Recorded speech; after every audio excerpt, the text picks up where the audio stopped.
అందరికీ చెప్తాడు కానీ తన మార్గాన్ని మాత్రం విడిచిపెట్టాడు. కానీ ఆ మనకి రామాయణంలో విచిత్రమైన విషయం ఏమిటంటే రావణుడు ఓసారి ఇంతమంది పెద్దలు చెప్తున్నారు కదా వినొచ్చు కదా అంటే రావణుడు అంటాడట నాకు విన్నంత వరకు వాడు చెప్పినట్టుగా ఆచరించాలనే ఉంటుంది కానీ ఎందుకో నా మనసు మాత్రం ఆ వైపు పోవడం లేదు అన్నాడు. ఏమండి మనకు ఆకలిస్తున్నప్పుడు పట్టెల నిండా పదార్థం ఉంది ఏమోనండి నాకు తినబుద్ధి కావడం లేదనే వాడికి ఎవరేం చేస్తాడు చెప్పండి. తింటేనే ఆకలిగా తీరుతుందో ఆచరిస్తే ధర్మం యొక్క గొప్పదనం సత్యాన్ని పలికితేనే మాట యొక్క గొప్పదనం తెలుస్తుంది అన్నమాట. కాబట్టి వాళ్ళందరితో కూడి ఓ మాట అన్నాడు రావణాసురుడు, ఇదిగో నేను ఇంత పని చేశాను కానీ నాకు ఇలాంటి దుఃఖం కలుగుతుందంటే కారణం నేను వెనకాతల చేసిన కొన్ని కార్యాలు అయి ఉంటాయి అని ఆలోచించాడు. ఆయన ఉమాదేవి శపించింది, నందీశ్వరుడు శపించాడు, రంభ శపించింది, కుంజీకస్థల అనే అప్సరస శపించింది. వీళ్ళంతా ఇచ్చిన శాపాలు ఊరికే పోతాయా? ఓ కదా సత్వరం కుంభకర్ణుడిని నిద్రలేపండి అన్నాడు. ఈ రాక్షసులు నానా రకాలుగా ప్రయత్నించి కుంభకర్ణుడిని నిద్ర వెళ్ళుకోవాలని ప్రయత్నం చేశారు కానీ వాడు లేవలేదు. చివరికి 1000 ఏనుగులు తెచ్చి తొక్కించేటప్పటికి అప్పటికి పేర్కొన్నాడు కుంభకర్ణుడు.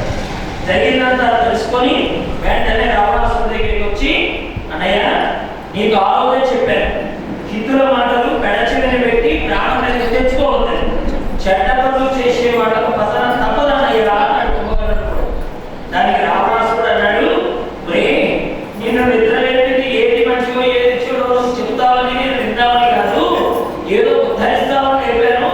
కష్టాల్లో ఆడుకున్న వాడే నిజమైన స్నేహితుడు కనుక వాడే నిజమైన బంధువు కూడా. ఆ వక్కాలంలో విడిచిపెట్టి వెళ్ళిపోయాడు విభీషణుడు.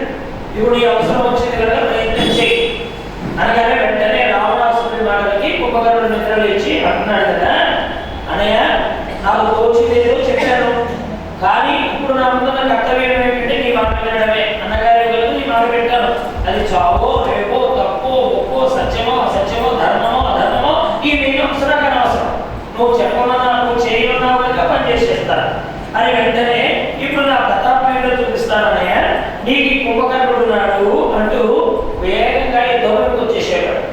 లంకానగరంలో నడుస్తున్న కుంభకర్ణుడిని చూసి శ్రీరాముడు అంటున్నాడు, విభీషణ ఈ భీకరకాలంతో వచ్చిన ఈ కొత్తవాడు అన్నయ్య అని అడిగాడు రాముడు.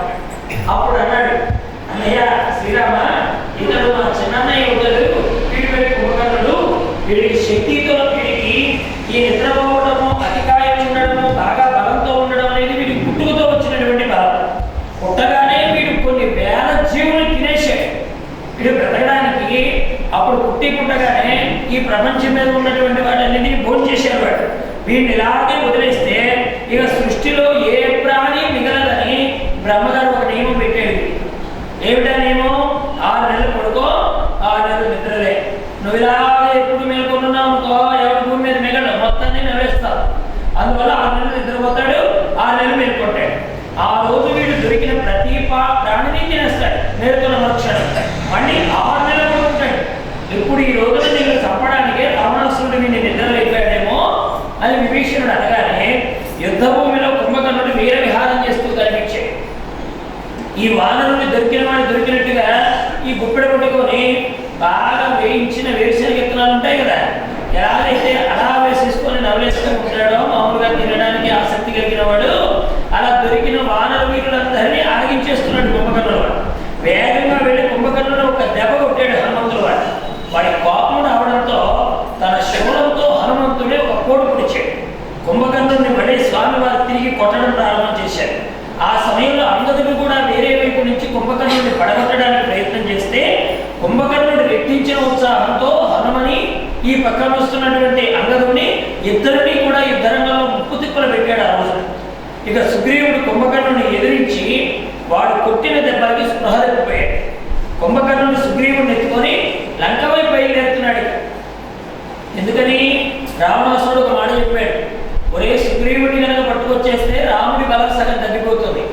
ఎందుకంటే వానరులే రాముడి బలం కనుక, ఆ వానరులందరికీ ప్రభు సుగ్రీవుడు కనుక యజమాని దొరికితే దాసులు ఎలాగైతే బలహీనులైపోతారో సుగ్రీవుడు మన చేత చిక్కితే వానర వీరులు బలం తగ్గిపోతుంది.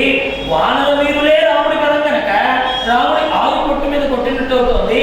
అందువల్ల సుగ్రీవుడిని పట్టుకురా అని చెప్పాడు కదా, అందుకని సుగ్రీవుడిని పట్టుకొచ్చేస్తున్నాడు. ఆ సమయంలో స్వామి వారు చక్కగా కోటలోకి వాడు ప్రవేశిస్తూ ఉండగానే మంచి సుగంధ పరిమళాలతో కూడిన చల్లని గాలి తాకిడికి సుగ్రీవుడికి వెళుతూ వచ్చింది.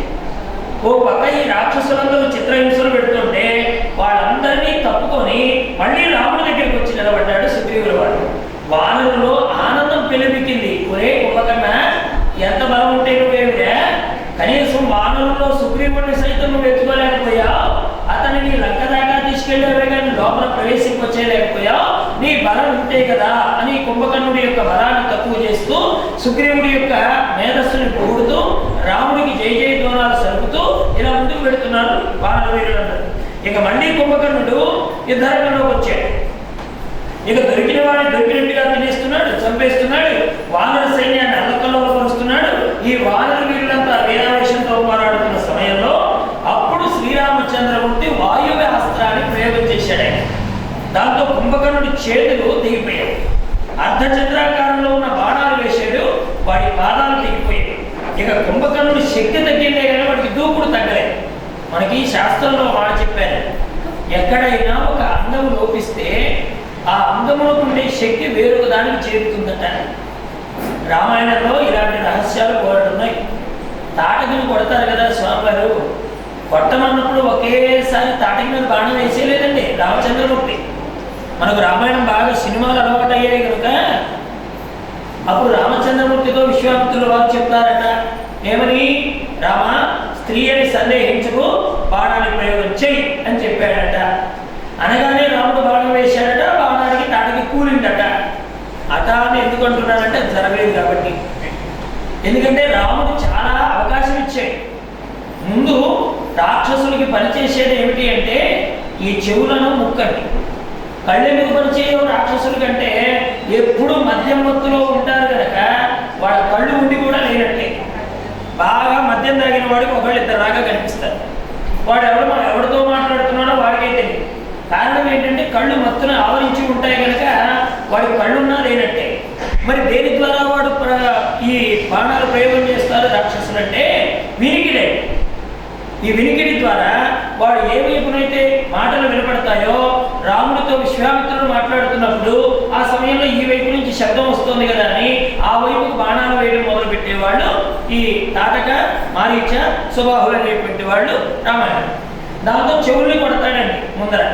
కొడితే అక్కడ అర్థం ఏమిటి, ఒరే ఇప్పుడైనా బ్రతికేటువంటి అవకాశం నీకు ఇస్తున్నాను సుమా, నీ చెవులు పోయాయి, ఇప్పుడైనా మంచి ఏమిటి చెడేమిటి కాస్త గ్రహించి యుద్ధాన్ని మానుకొని నీ స్వస్థానానికి వెళ్ళు అని అర్థం. కానీ వెళతారా రాక్షసులు? వెళ్ళరండి. వెళితే రాక్షసులు ఎందుకు అవుతారు? వెళ్ళకపోతేనే రాక్షసులు అవుతారు. అందుకని వెంటనే ఇప్పుడు చెవులు పనిచేయడం లేదు కదా, తర్వాత ముక్కండి. ఈ ముక్కు బాగా పనిచెప్తారు. ఎందుకంటే చెవి ఎప్పుడైతే తన శక్తిని కోల్పోయిందో, కళ్ళు ఎప్పుడైతే తన శక్తిని కోల్పోయాయో ఈ ముక్కుకి శక్తి వస్తుందండి రాక్షసులు. దాంతో బాగా వాసన చూస్తారు. నరవాసన ఏ వైపు వస్తే ఆ వైపు బాణాలు ప్రయోగం చేస్తారు. అప్పుడు ముక్కులు కొట్టే. ఇక్కడ శూర్పణఖ ముక్కు చెవులు కోయడంలో ఉన్న ఆంతర్యం కూడా అదే. ముందు మీరు బాగుపడే విషయం తెలుసుకోండి, మంచి విషయాలు వినండి, మంచి వాసన చూడండి. అంటే మంచి సద్వాసన అంటే భగవంతుడి యందు అనురక్తి కలిగి ఉండండి అని మనకు రామాయణం చెప్తోంది. ఆ రెండూ లేవు కనుకనే శూర్పణఖ ముక్కు చెవులు కోసేశాడు లక్ష్మణస్వామి. అలాగే ఇక్కడ కూడా కుంభకర్ణుడు ఎలాగైతే వాడు యుద్ధరంగంలోకి రాగానే స్వామివారు ఈ రామచంద్రమూర్తి వారు వాయువ్య అస్త్రంతో వాడిని కొట్టేశారో, అర్ధచంద్రాకార బాణంతో వాడి కాడను కొట్టేశాడో, ఇక వీడు చూడండి ఇక బాగా విజృంభించిపోయాడు. ఆ రోజున రావణాసురుడు వారు పంపగా వచ్చిన వీడు రావణుడి ఆజ్ఞని మనసులో పెట్టుకొని మా అన్న రుణం తీర్చుకోవాలనుకున్న ఈ కుంభకర్ణుడు ఈ కాడు లేకుండా చేతులు లేకుండా దూకడం మొదలెట్టాడు. అంటే తొడలతో దేగుతున్నాడు అన్నమాట. కాళ్ళు పోయినాయి, చేతులు పోయినాయి, కానీ నోరు మాత్రం అప్పడిచ్చి ఆ విధంగా జనాలు వానరులందరినీ మింగుతూనే ఉన్నాడు. ఈ సమయంలో ఇంద్రుడు ఇచ్చినటువంటి బాణం వేశాడు రామచంద్రమూర్తి. ఆ బాణం కుంభకర్ణుడి శిరస్సుకు తగలడం, ఆ తల ఎగరడం అలా ఎగురుకుంటూ వెళ్ళిపోయి లంకానగర ప్రాకారాన్ని గుద్దుకొని వాడి మొండెం ఎగిరి సముద్రంలో పడింది. సినిమాలు చూడటం అలవాటైపోయి హీరో చేసే యుద్ధాలు అర్థమవుతున్నాయి, కానీ రాముడు చేసే యుద్ధం చేస్తే ఎన్ని వేలు వేసేవాళ్ళు మీరు అక్కడ ఉంటే. ఎందుకంటే మీకు దృశ్యాలు బాగా అలవాటైపోయి వాడు ఎవరో ఉంటే మనకు బుద్ధి లేదండి. ఆ చచ్చిన వాడు మళ్ళీ ఇంకో సినిమాలో వస్తాడు. మనం దాన్ని లాను వెళ్ళబెట్టి చూస్తాం, బాబా వేశాడంటారు. మనకు బుద్ధి ఉండాలి ముందు చూడడానికి, చచ్చిన వాడు మళ్ళీ ఇంకో సినిమాలో ఎలా వస్తాడు అని. రామచంద్రమూర్తి ఎంత వైభవంగా బాణం వేశాడంటే వాడి తల ఏమో లంకానగర ప్రాకారానికి కుదుకునిపోయింది. వాడి మొండె వెళ్ళి సముద్రంలో పడిందండి. తలని మొండిని రెంటిని వేరు చేసేసి ఎక్కడికి ఏది పంపాలో అలా చేసేసాడు రామచంద్రమూర్తి. అప్పుడు వెంటనే అందరూ రామచంద్రమూర్తికి జయ జయ ద్వారాలు పలికారు. కుంభకర్ణుడి యొక్క చావు జరిగిందంటే అర్థం ఏంటి? 6 నెలల మత్తు పోతుందండి రాముడి బాణం. రామనామం జన్మ జన్మాంతరాల మత్తు పోతుందండి. రామనామానికి, రామ బాణానికి 6 నెలల మత్తు పోతుంది. ఇదేం పెద్ద విశేషం అండి. తింటం తిరగడమే ప్రధానమైనటువంటి లక్ష్యంగా కలిగిన వాడి ఆకలి పోయింది, వాడి నిద్ర పోయింది. మరి రామకథ వింటే మనకు ఆకలి తప్పులు ఉంటాయా? రామకథ విన్నవాడికి మళ్ళీ నిద్ర వస్తుందా? నిద్ర అంటే ఇక అనుకోకండి, నేను కూడా పడుకుంటున్నాను వాడి ఇంట్లో. ఏమంటే రామాయణం చెప్తూ మీరెలా నిద్ర మానుకున్నారంటారేమో. ఇది భౌతికమైన నిద్ర కాదండి, అజ్ఞానం అనే నిద్ర పోతుంది. తమస్సు అనేటువంటి నిద్ర పరిగెడుతోంది. మళ్ళీ జన్మని కలిగించే కర్మ, ఆ కర్మ అనేటువంటిది మనల్ని అడ్డగడ్డా చేస్తోంది రామబాణం. అటువంటి రాముడికి జయ జయ ద్వారాలు పలికారు.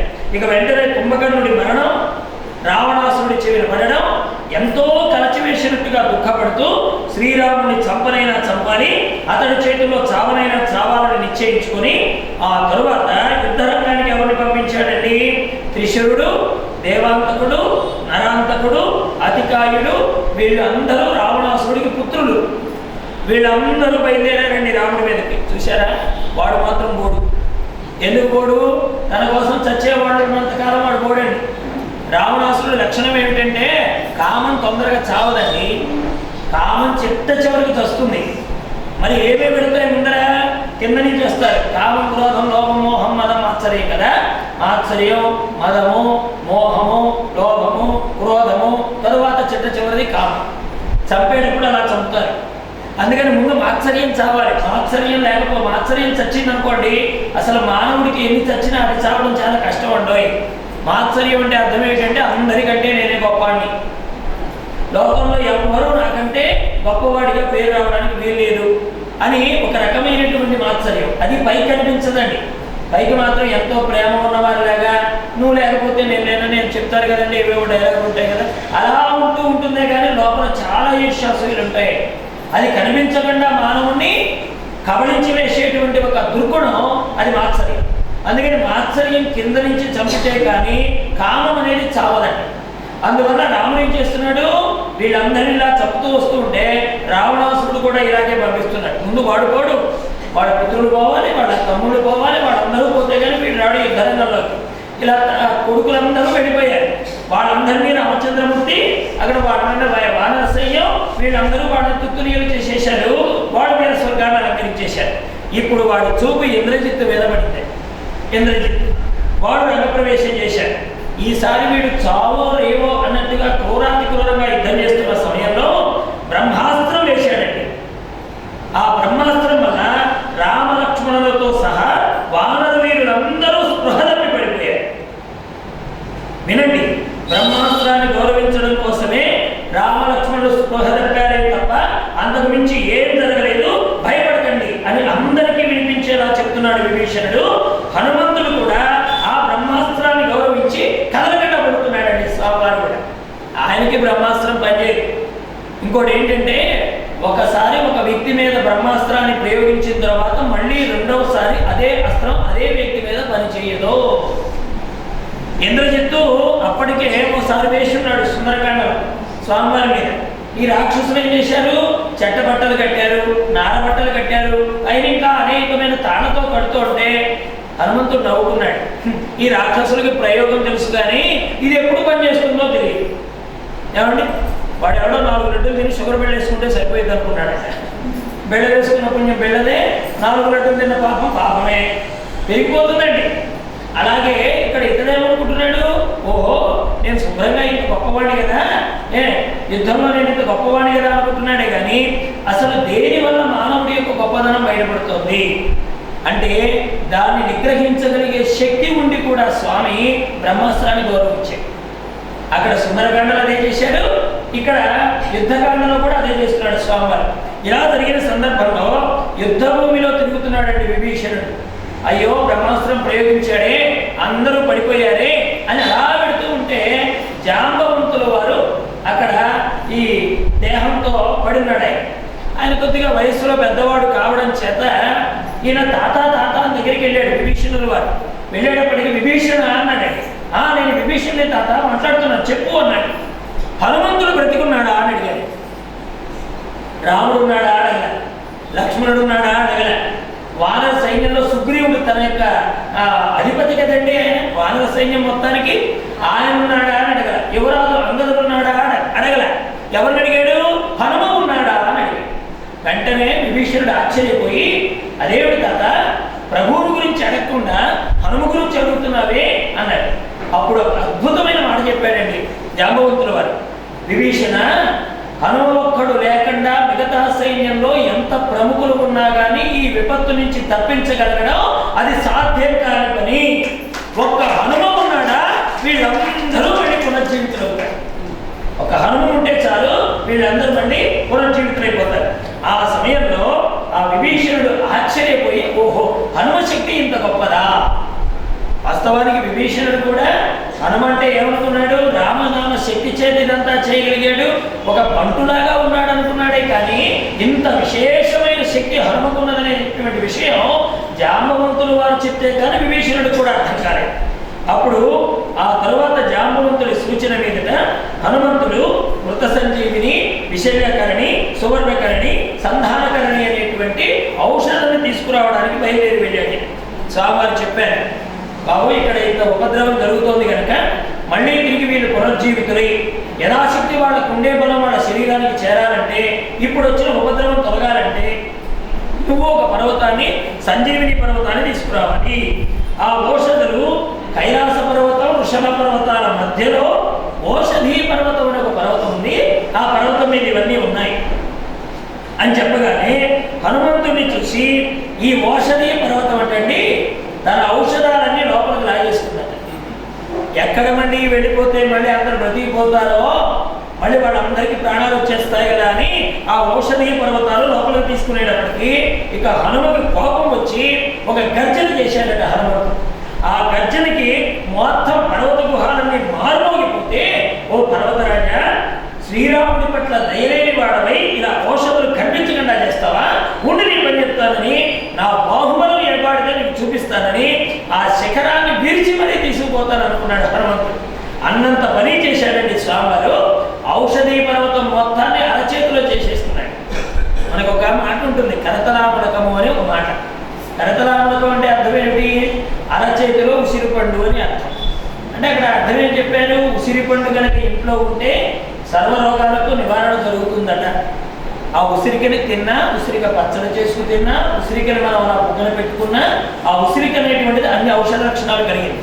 అది అరచేతిలో ఇమిడిపోయేటువంటి ఫలం అనమాట, అమలక ఫలం. అటువంటి స్వామివారు అరచేతిలో ఉసిరిపండులాగా అంత పర్వతాన్ని కూడా అరచేతిలోకి తీసేసుకున్నాడు. ఇప్పుడు హనుమ ఎంత వైభవంగా శక్తి కలిగిన వాడు, ఎంత బలం కలిగిన వాడు అప్పుడు తెలిసింది ఆ పర్వతానికి. ఆ సమయంలో తన ప్రభు అయినటువంటి రామచంద్రుడిని తలుచుకున్నాడు. నా ప్రభు, నా రామచంద్రమూర్తి ఈ శక్తిని నాకు అనుగ్రహించుగాక. వెంటనే ఆకాశంలోకి ఎగిరిపోతుంటే అలా వానరుల మధ్య వారినటువంటి ఆంజనేయ స్వామి వారు ఆకాశంలో ఉన్న మరొక చంద్రుడా అనిపించేట్టుగా అంత ప్రకాశంతో వాళ్ళ మధ్య వచ్చి నిలబడ్డాడు.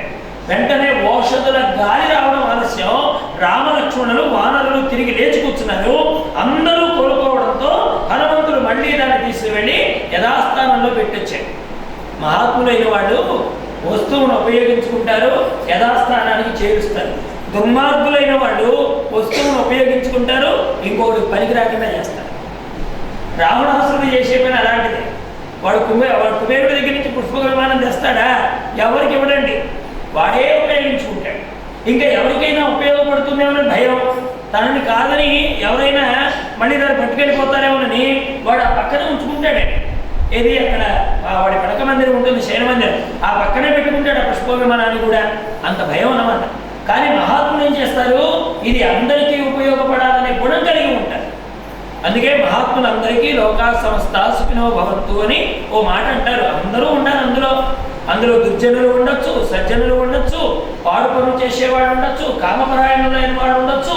కానీ వాళ్ళకు కూడా మంచి మంచి బుద్ధి కలగవలను గాక, వాళ్ళు మంచి మార్గంలో దైవాన్ని ఆరాధించెదరు గాక అని మహాత్ముల యొక్క మాట అన్నమాట. అంత గొప్పవాడు ఆంజనేయ స్వామి. వెంటనే అందరూ అలా వచ్చేసేటప్పటికీ ఈ రావణాసురుడు ఏం చేశాడండి, ఆయన ఒక నియమం పెట్టుకున్నాడు. ఏమిటా నియమం? నేను మీకు చెప్పాను, ఇంద్రజిత్తు చచ్చిపోయిన తర్వాత మా శవాన్ని తీసుకురామంటే వాడు ఏమన్నాడు, ఒక్కసారే వాడు ఈ రణరంగంలో నుంచి ప్రాణంతోనన్నా లోపలికి రావాలి, లేకపోతే జయించన్నా లోపలికి రావాలి. కానీ ఒక శవంగా బాధించడంతో వాడు ఇక్కడికి తేబడ్డాడు, వాడిని తీసుకెళ్లి సముద్రంలో పడేస్తారు. అదిగో వాడికి ఉన్నటువంటి ఆ మూర్ఖపు పట్టుదలే ఆ రాక్షసులు ఎవరు బ్రతికి లేకుండా ఉండేటువంటి దురదృష్టాన్ని కలిగింపజేసింది.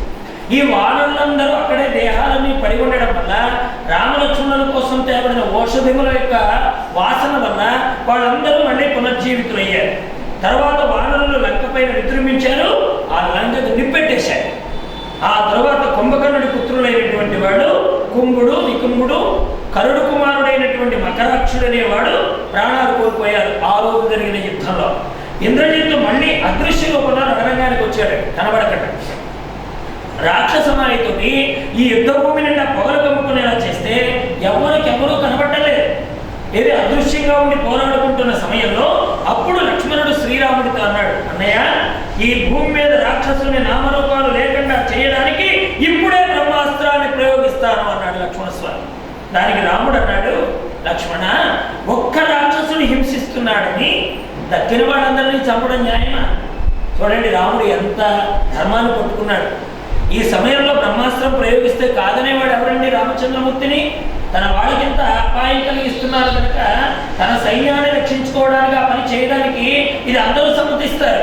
కానీ రాముడు ఏమంటున్నాడు, ఒక్కడిని కొట్టడానికి ఇంతమంది మీదకు అలా ప్రయోగించడం న్యాయమా? బ్రహ్మాస్త్రాన్ని ప్రయోగించడం న్యాయమా అని అంటూ యుద్ధం విరమించిన వాడిని మనం బాణం వేయకూడదు, దాక్కున్న వాడికి బాణం వేయకూడదు. అలాగే నమస్కారం చేసి నేను నీ దాసుని అన్నవాడికి బాణ ప్రయోగం చేయకూడదు. పారిపోయి వెను చూపుతున్న వాడి మీద బాణ ప్రయోగం చేయకూడదు. మద్యం మత్తులో ఉన్నవాడిని, నిద్రపోతున్నవాడిని, కామాతుడై ఉన్నవాడిని, ఇలాంటి వాళ్ళ మీద బాణ ప్రయోగం చేయకూడదని మనకు మన గురుదేవులు చెప్పినటువంటి విషయాలను మర్చిపోయావా లక్ష్మణ? బ్రహ్మాస్త్రం ప్రయోగిస్తే ఎవరు మరణిస్తారో, ఎవరు బ్రతుకుతారో మనం చెప్పలేం. అది మహాపాపం. ఇప్పటికే ఇంద్రజిత్తు చాలా చేశాడు. తక్షణం వీటిని వధించాలి, మనం అందరితో కలిసి ఒక నిర్ణయం తీసుకుందామని చెప్పగానే ఈ సమయంలో అది గమనించిన ఇంద్రజిత్తు ఒక మాయోపాయాన్ని పన్నాడు. ఎందుకంటే రాక్షసులకు ఉండేటువంటి లక్షణం ఏంటంటే కామరూప గుణం కలిగి ఉంటారు. అంటే ఆ సమయంలోనే అప్పటికప్పుడు అనేక రూపాల్లోకి మారిపోతారు, అసలు కనిపించకుండా కూడా యుద్ధం చేస్తారు. అప్పుడు వీడు ఒక మాయావేశంతో ఒక పని చేశాడు. శ్రీరాముడిని మానసికంగా దెబ్బతీయాలనుకుని ఓ మాయా సీతాదేవిని సృష్టించాడు. వీడు వాళ్ళ నాన్నకంటే 2 ఆకులు ఎక్కువ చదివాడు. రావణాసురుడు మాయారాముడు తల, మాయారాముడి బాణాలు ఇవన్నీ సృష్టించి సీతను బెదిరించాలని చూస్తే వీడు ఏకంగా మాయా సీతను సృష్టించి రథంలో ఉంచుకొని ఈసారి అదృశ్య రూపంలో అందరికీ కనపడేలాగా, ఏది అప్పటిదాకా కనపడకుండా ఉన్నవాడు కనిపించేలాగా యుద్ధం చేయడం మొదలుపెట్టాడు. ఇప్పుడు ఈ వానర వీరులందరూ యుద్ధం చేస్తుండగా ఆ వైపు చూస్తున్న వీరులందరికీ ఇంద్రజిత్తు మాయా సీత యొక్క జుట్టు పట్టుకొని ఆవిడ కంఠాన్ని తెగనరికేస్తున్నట్టుగా వాడు ఒక లీల చేశాడు అక్కడ మాయ. ఆ మాయ చేసేటప్పటికి వానర వీరులందరూ బోర్లు ఏడుస్తూ, అయ్యో మనం ఏ సీత కోసం యుద్ధం చేయాలనుకుంటున్నామో ఆవిడని ఇంద్రజిత్తు చంపేశాడని అలా ఏడ్చుకుంటూ వెళ్ళి శ్రీరామచంద్రమూర్తితో చెప్పారు. వెంటనే రాముడు అన్నాడు, విషన్న వదనంతో స్పృహ తప్పి పడిపోయి ఆయన అంటాడు విభీషణుడితో, ఇది ఇంద్రజిత్తు మాయ లేకపోతే నిజమా? ఏంటండి, నేను ఇక్కడ ఉండగా నా భార్య సీతమ్మ తలని ఒక రాజాతముడు, ఒక రావణాసురుడి కుమారుడు ఇంద్రజిత్తు అనేవాడు నరకడం అనేది జరిగిందట. ఇక నా ప్రాణం ఉండి ఏమిటి ప్రయోజనం?